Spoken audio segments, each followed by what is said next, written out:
You're probably going about your genetic counseling personal statement all wrong. Let me explain. But first, hi, welcome to my new series, Confessions of a Genetic Counseling Applicant, where I share with you all the things that I learned the hard way after getting rejected from genetic counseling programs my first time around as someone who is now a practicing genetic counselor. So let's dive into it.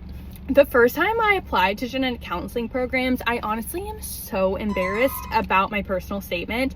I thought that I needed to just word vomit everything that I had ever done from my CV onto paper, and that is pretty much the exact opposite of what you should be doing for your personal statement. So if I were you, I would break it down into these few things. First, you do not need to tell us about every single thing that you've ever done, because that's what your CV is for. So instead, what I want you to do is look at that CV and decide which of these things is really the defining factor, the one thing that you feel like is the true reason why you want to become a genetic counselor, or is the true passion behind wanting to become a genetic counselor, or something that changed the way you think about genetic counseling or what you want to do in the field. And now we're gonna tell that story, and we're gonna tell it like a story. So the first thing that you need to do is, one, we need a good catchphrase. We need to grab their attention. So I recommend starting this story off with something that makes us feel some sort of emotion.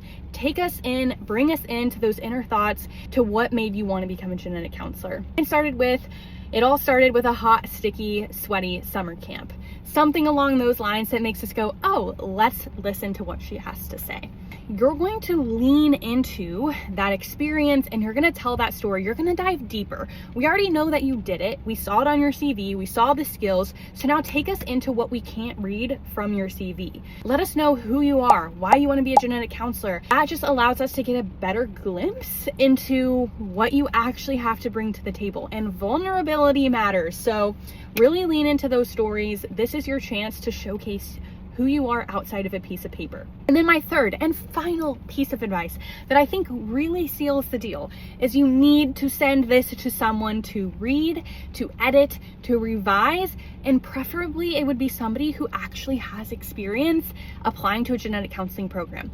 I sent my very first personal statement to some of my academic advisors who had no idea what the genetic counseling process was like, what it took to actually get into a grad school. So I recommend sending this to somebody who's been through this. It doesn't have to be a genetic counselor, but I would recommend that.